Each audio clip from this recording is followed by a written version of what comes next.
Rocky.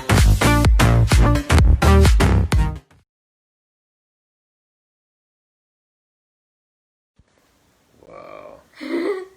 We're on both Facebook and Periscope.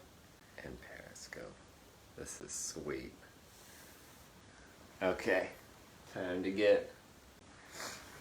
get my coffee so we can start the day right with a simultaneous sip. That's going to be delicious.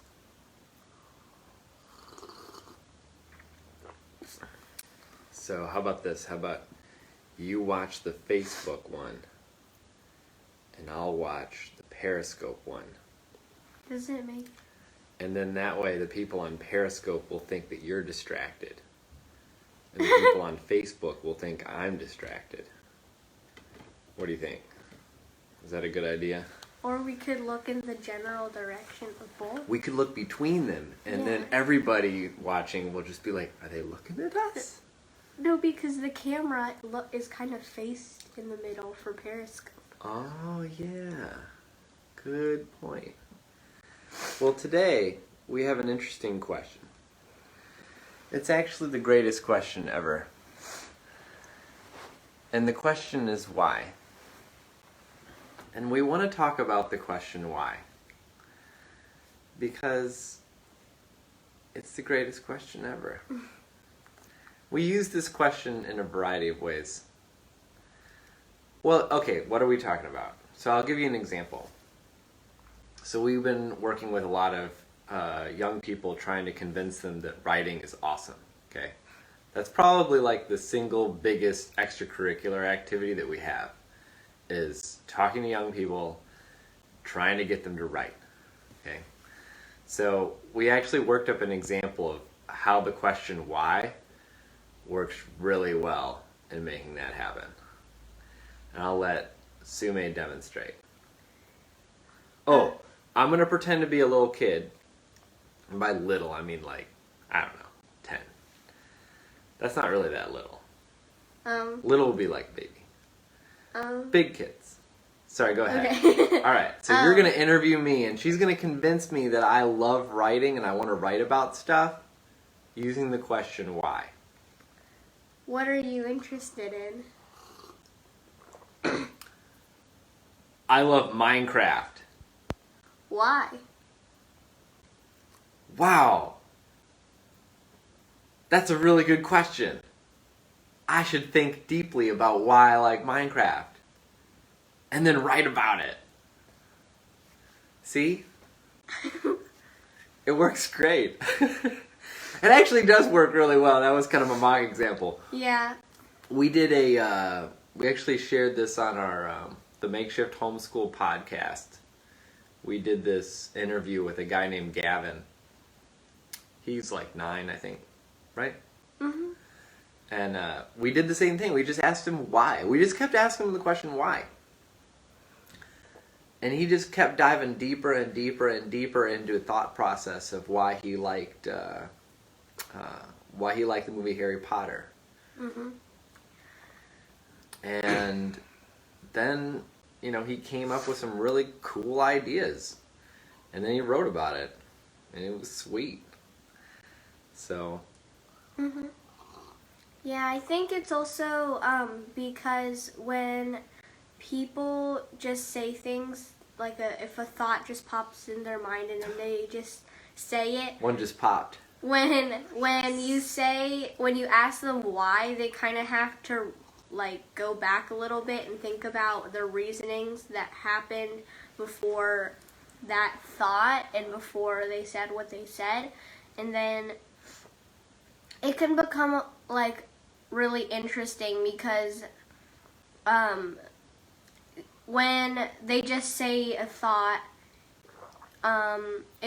you can keep thinking about reasons why, and that can actually bring out something like a really interesting discussion about like how that came about. Yeah, why is like a way to instantly transport any conversation into something worth listening to for like anybody. So if you're so I'm not a big sports guy. But when I'm listening to somebody talk to me about like why they like, say, the Washington Redskins, or I guess now they're just the Washington football team. Yeah. Okay. Cool. So I'll ask them, I'll say, well, why do you like them? And then they'll say something like, well, I first came to Washington, D.C., 10 years ago, didn't really know anybody, I just decided I was going to go to a football game, and then I met my first friend in D.C. Uh-huh. And it was during a Washington football game. Right. And I was like, oh, wow, that's cool. Yeah. All I had to do was ask why. Yeah. It's also super easy question to remember. There's some neat questions that Sume has been asking neighbors. Like she's got this long list of questions that she'll that's like part of our homeschooling. She'll go and she'll just talk to people that we think are really awesome. Why schools don't do this? I don't know. I mean, I guess it's because like they'd be liable if a child went and talked to somebody and then something bad happened, but like just talking to your neighbors and talking to your community, and especially people that are like older people that are accomplished that have a lot to say, right? So she's got all these questions. Like, what's one of those cool? Like, you've got one of these really cool questions. One of them is like, what's something that you believe that not many other adults, like they don't share your views. Oh yeah, we should. Oh, can that be tomorrow's Periscope? Oh yeah. That Okay, could be so tomorrow's Periscope will be and Facebook Live. And Facebook Live. We're gonna do. What was the question again? Say it nice and loud. What's something that you believe that not many other adults your age like share your views on? Yeah, so this is a neat question. So she'll ask this question to adults around the neighborhood, and then they'll just kind of like look at her and just be like, "Well, yeah, that's a tough one. That one usually I'll have to get back to you lot. on that one." Yeah. So that's a cool question, but still not as cool as why. Because you ask the question why, one, you're not going to forget it. Like that other one, you're already like, wait, well, what did she say? What did you say? I got to write that down. Right, yeah. You don't have to do that with why. So, why is also a quick path to finding meaning. Yeah. So, like, one of the things that I wrote an article, a couple days ago called How Americans Can Come Together. And I shared that on our Wequel blog, which we linked today. We may do that more. We may link to Wequel or Makeshift Homeschool for some of this stuff. Mm-hmm. But I was talking a lot about how I felt like Americans were suffering from like this crisis of confidence. And it's this thesis that I weave together to think about like, well, why is it that it seems that Americans aren't interested in learning about people that don't think like them? They're just, and it seemed to come back to like lacking confidence, because we noticed this with a lot of kids too. Like kids that didn't have a lot of confidence weren't very curious to learn about other people and how they thought and why they did things. Because then it might show them that something that they believe isn't correct, and that's that's can be really hard. Scary and hard if you're trying to be like curious, but you also fear that you might find out something that attacks what you think and like your core values. That's true. So. That's yeah. So like this question of why, you have to be really careful with the question why. Mm-hmm.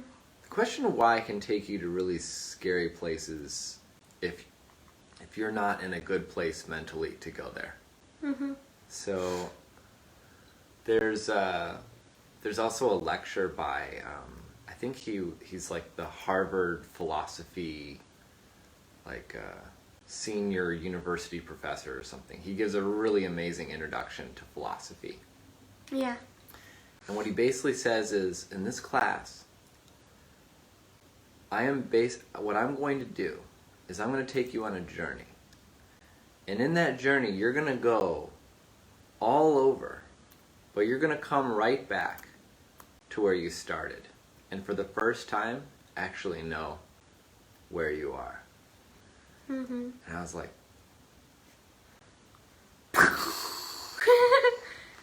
Yeah. That's amazing. But a lot of philosophy was just why. Mm-hmm. It's asking why. It's like people will say things like, well, why is it bad to kill people? Mhm. How can you say that? Yeah. Next to your kid, of course it's bad to kill people. You can't even ask the question. Like, Yeah. well, no, you want to think about, well, but why? What Yeah. is driving that? Let's just dive deep. Let's go ahead and do that. Let's have a discussion. Let's have a why Sure. discussion on why it's bad to kill people. Here Yeah. you go. Well, because It better be convincing. I don't know. I've never thought about this before. Right, exactly. That's the point. Yeah. That's what the philosophy professor's like. It's like, I'm going to take you on a journey. You've never questioned these core beliefs, right? Yeah, it's just yeah. there. Like, Just like, well, yeah. what? Well, why is it bad to kill people?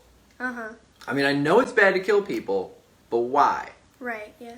And then maybe that will help us to learn something else. Go ahead. Uh-huh. Let's do it.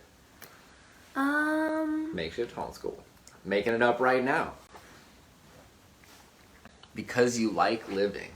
Because I like living. Because you would destroy. That would be like why you shouldn't commit suicide.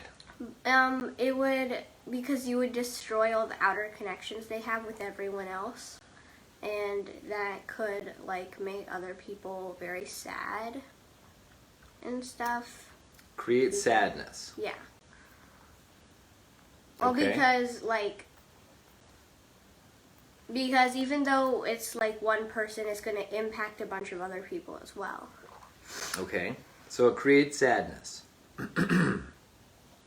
So that from an individual standpoint, it creates sadness. What about from a societal standpoint? Think about like Then societal other people- cohesion. Then other people might find it okay, and then everyone would just like start doing it, and that would not be good because Right. So if it's okay to kill, then now you have to live in a society where you're then much it'll more just likely to bring get a bunch killed. of fear as well. So now you have to. So not only does it suck to die, because then you Right. can't have happy feelings if you die. Right. Yeah. So it hurts that, Mm-hmm. right? But then also those that live are in fear of death, and Yeah. there's uncertainty. Yeah. So at both an individual level and a societal level, you see these negative things. But both of these things also play into emotions, Mm-hmm. right? So here's a controversial thing. Some people would say, yeah, but human emotions aren't what makes things bad. What makes it bad is like, God says this is bad. Mm-hmm. The fact that people don't want to die or live in fear of death is not what makes killing people bad. Mhm. It says it in a book. Right. That's what makes it bad.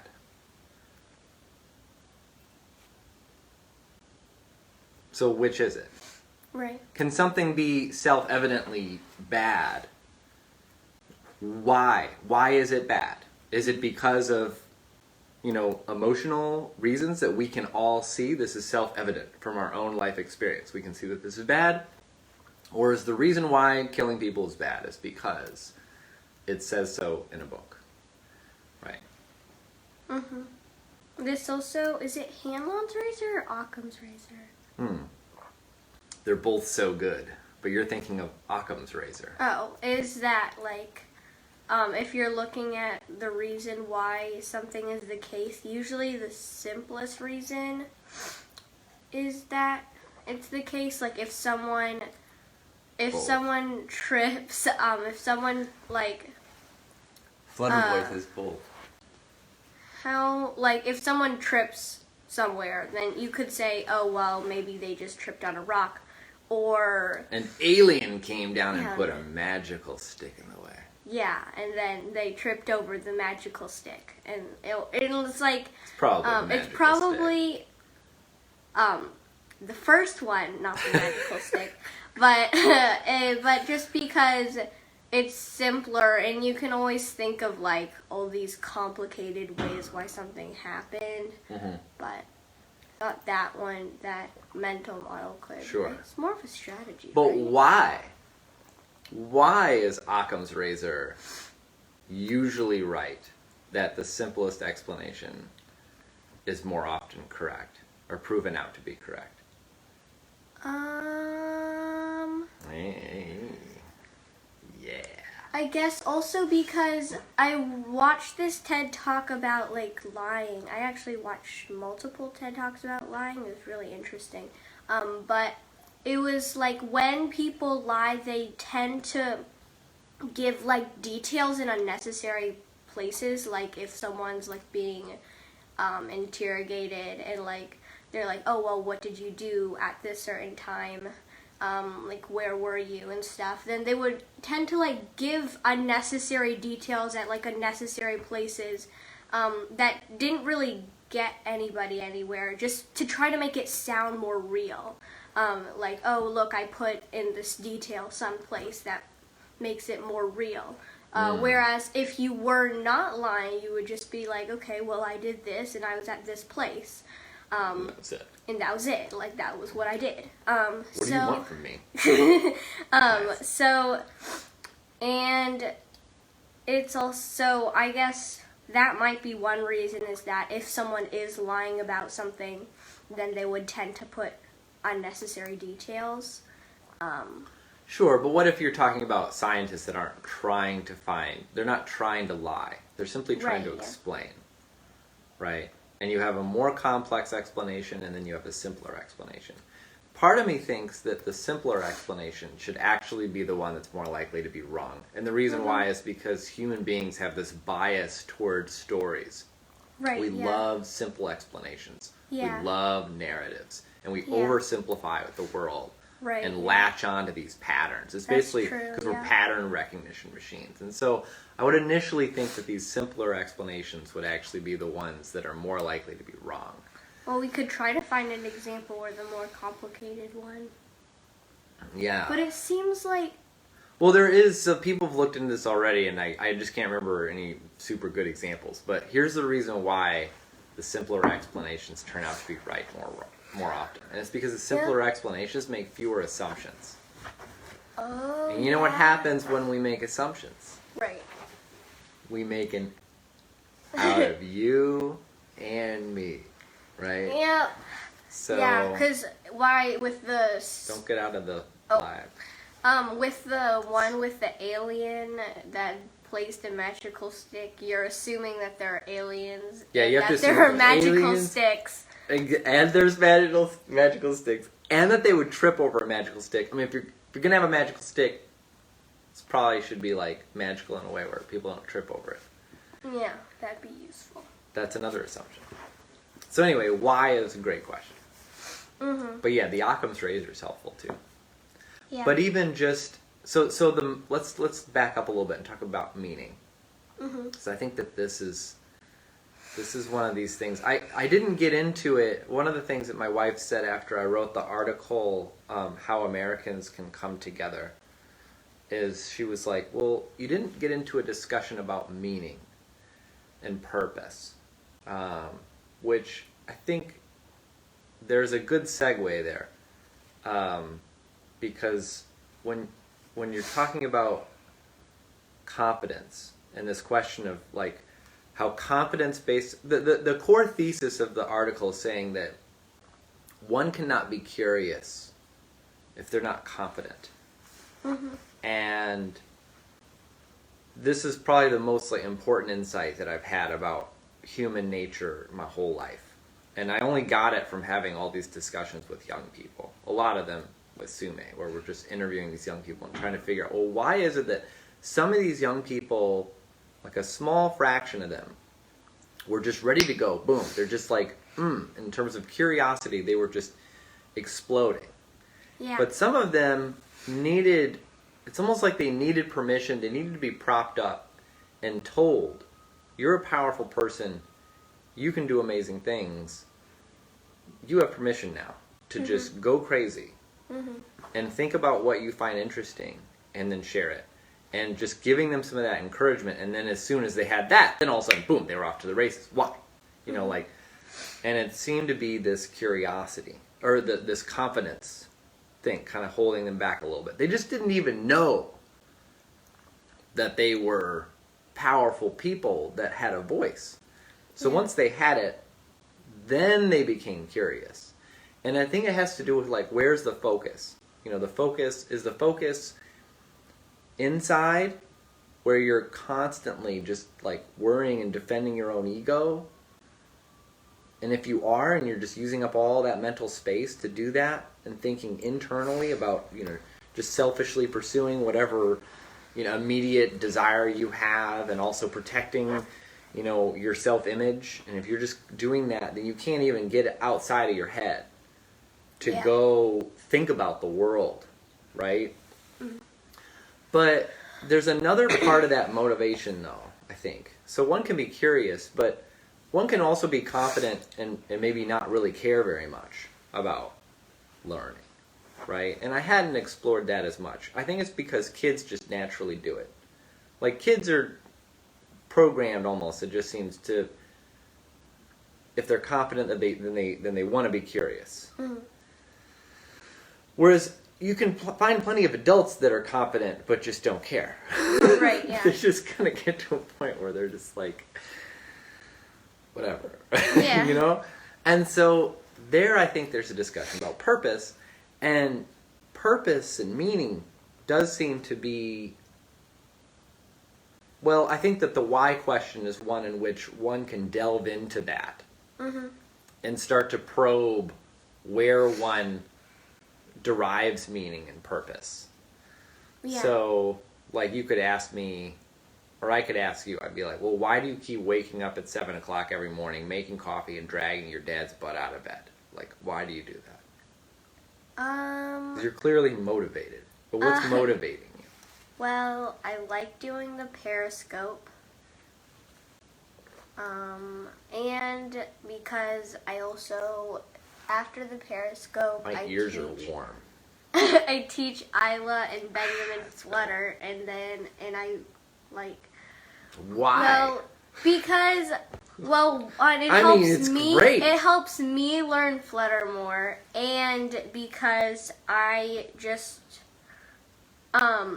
ever since like when Isla was in kindergarten and when she was at Montessori and I was teaching her things, like I think like some of the teacher because Flutter is awesome. Because Flutter is awesome. And, yes, correct answer. And we're done. Flutter Boy answered it. Okay. No, keep going. Keep going. No, but like I didn't really have anything in my mind that thought, oh no, Isla might not be able to learn this. I was just like, well, I was able to learn it, so I'm gonna have Isla do it, and I don't know how long we spent, like, trying to, but I was like, well, I want Isla to learn this because I think that it's going to help her,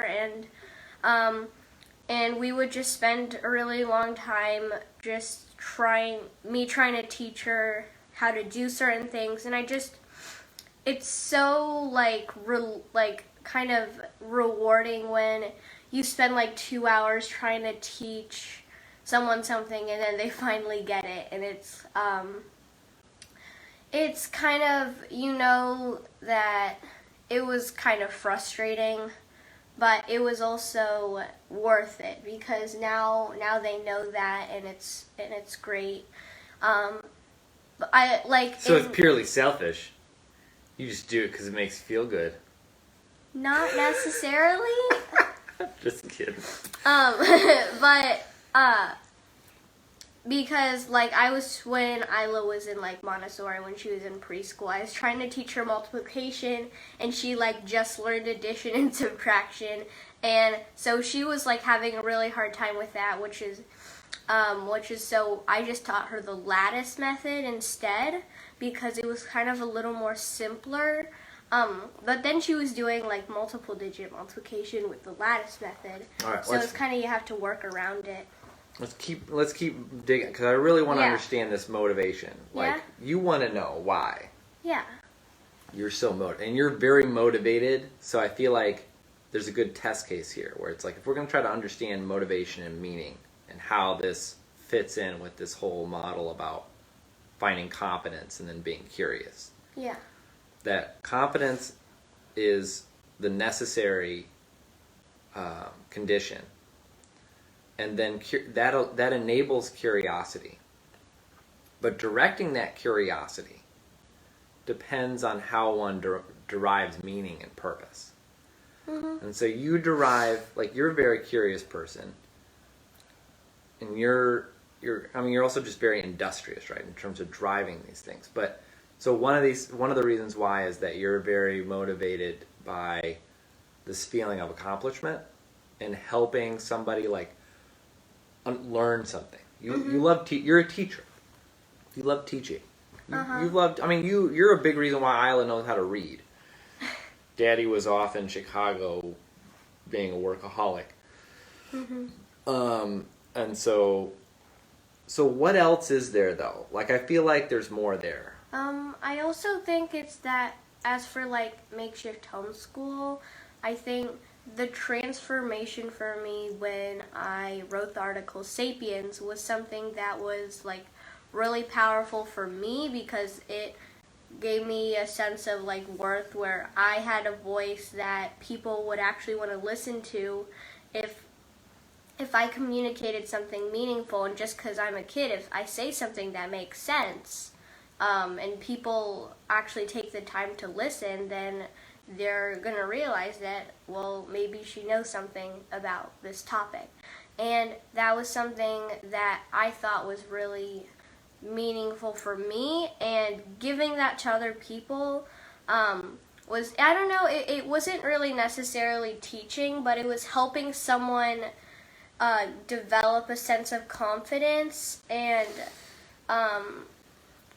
I thought that was really powerful for me because I mean, like, I think that's a lot more powerful than just teaching someone multiplication, because then once someone has like confidence, they can do so much more. And so it's like that proverbial saying, if you teach someone how to fish, then you've lost your leverage. No, I mean, if you teach someone how to fish, then they can feed themselves. Yeah.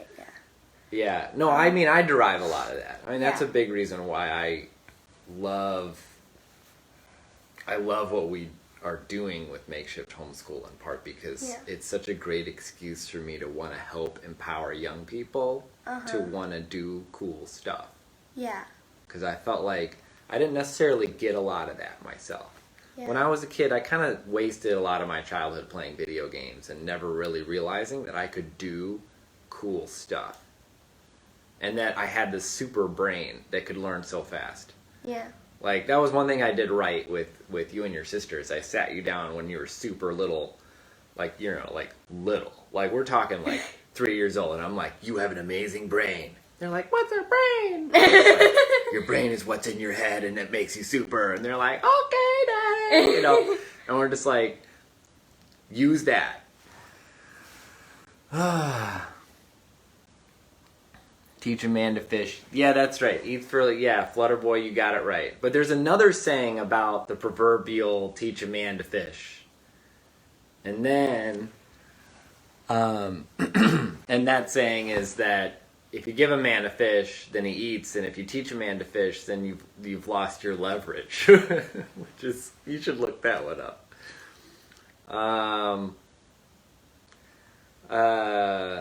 Yeah, also, I also think it's like, someone like asked me whether or not I wanted to be a teacher, and I said, I want to do it in like a way that's scalable, because with a teacher you only have like 30 kids that you can try to help every year, and I think that if you're able to create a way where it can scale, then it's like, then it makes it a lot more like powerful, because then it's just more people that you can try to help. And I think that that's kind of like with Makeshift Homeschool, I don't know how you can try to like give someone confidence and like make them curious through application. That's really hard. The ultimate software challenge. Yeah, but I think we're going to build an app that makes kids confident. But we can try, and I don't know. It's just random text messages. You can do it. You have believe in yourself. You have a voice. Yeah, I don't know. I don't know how we're gonna be able to do. You know, that, I think but- I know. I think I know how. Yeah. We're gonna keep doing this. We need to integrate what we're doing with Periscope to like include this in the discussion with parents and young people Mhm. about, well, one, why are we doing all this? Like, why are we doing all this? You know, we could be, you know, we put a lot of effort into trying to build out this software and work with all these young people to teach them to be confident and to love writing so that they can have this voice and learn how to share it, right? Mhm. But we want to include them in that conversation because if all they see is the web app and they're like, here, share your voice, Yeah. then they're just going to be like, no. Okay. I don't. Right? Yeah. But if they Right, can be yeah. part of this conversation and they can see why we're doing it, Uh-huh. then they'll go, oh yeah. Because the benefits compound. Like, it's like if you can, like, I didn't really appreciate how quickly I could learn and the value of teaching until I was 18 and I went to college. Mhm. That's really late. Like, really, really late. And I didn't think I was terribly bright. I initially started majoring in forest management because I grew up on a tree farm. That was my big reason for dedicating the rest of my life to forest management. And then I took an Econ 101 course. And I just absolutely fell in love with the study of economics. To the point that I would go to, not only did I go to the first lecture, but the professor teaching it, Brent Kreider, he taught back-to-back courses for Econ 101. And I go to both. I'd sit at the front row.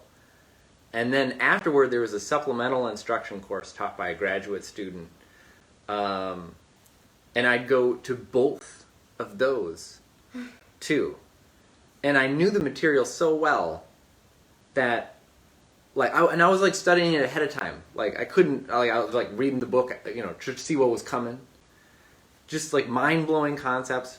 It was teaching me how to think and make decisions. That's what economics is the study of like how to make rational decisions. And I just love that, right? So within what happened was like a month into college, the graduate student who was teaching this supplemental course, he was going to go on this like he's going on a trip to Europe or something. I don't know why he was doing that in the middle of teaching this course, but he's like, hey Joe, you want to take over while I'm gone? I'm a freshman taking the class. And he's like, do you want to take over while I'm gone? I talked to Brent Kreider, the professor, and he knows, because you're the guy who's in the front row of all of his lectures. He knows you know all this stuff. And I was like, yeah, I could take over, because I had actually been just going around helping people. And that was it. That was when I figured it out. When I was 18, I learned that teaching was such a powerful way to learn. And I kind of found my own why. It was a big part of my reason, my purpose, was that I loved what you love. I love helping people to see when other people get something and I can help them understand it, and then also love doing it too. Because later, I was also the first undergrad to get hired by the economics department at Iowa State. It was really weird. In fact, my wife, she thought I was a graduate student. Is one reason why she started dating me. Because she met me when it was my junior year, and I'm like the one undergrad working for the university in this room, this help room, where all these other undergrads came in to get help. And they would come in, and all the grad students would all be sitting there working on their work, but all the students would all come, and I'd be sitting there teaching like all this stuff, just having the greatest time. Because it's just such a great way to build connections with people. It's a great way to learn yourself teaching, and it's very powerful to do that. So yeah, it doesn't surprise me that you're like that. Yeah. You're going to be doing that here shortly with Benjamin and Isla again too, right? Right. Yeah. Should probably get Isla out of bed. Yeah. Should probably wrap this up so you guys can actually do that. Mhm. Yeah. Okay. Anyway, a little oversharing today. Yeah. It's just so powerful. Understand why I love TJ. All right. Well, thank you for joining us on this episode of Bro and girl. And Girl. Bro and Girl. Yep. We'll be on tomorrow, same time, 7:30, and we're gonna hit. What's that question again? This is a great question. Like, what do you believe that, like, a lot of other people, don't believe? Yeah. What do you believe that other people generally don't believe? Like, what's your high conviction view about anything? That isn't necessarily, like, what other Not people a preference. Think. Yeah, It's not a not preference. Not a The Chicago Cubs are the best. Like, Right, yeah. it's like something, a belief about the world that you have that other people would generally just disagree with. What's your contrarian view? Mm-hmm. That's a good question. Yeah. All right. You want to get Facebook Live and I'll get Periscope at the same Sure. time? 1, 2, 3. Crack it.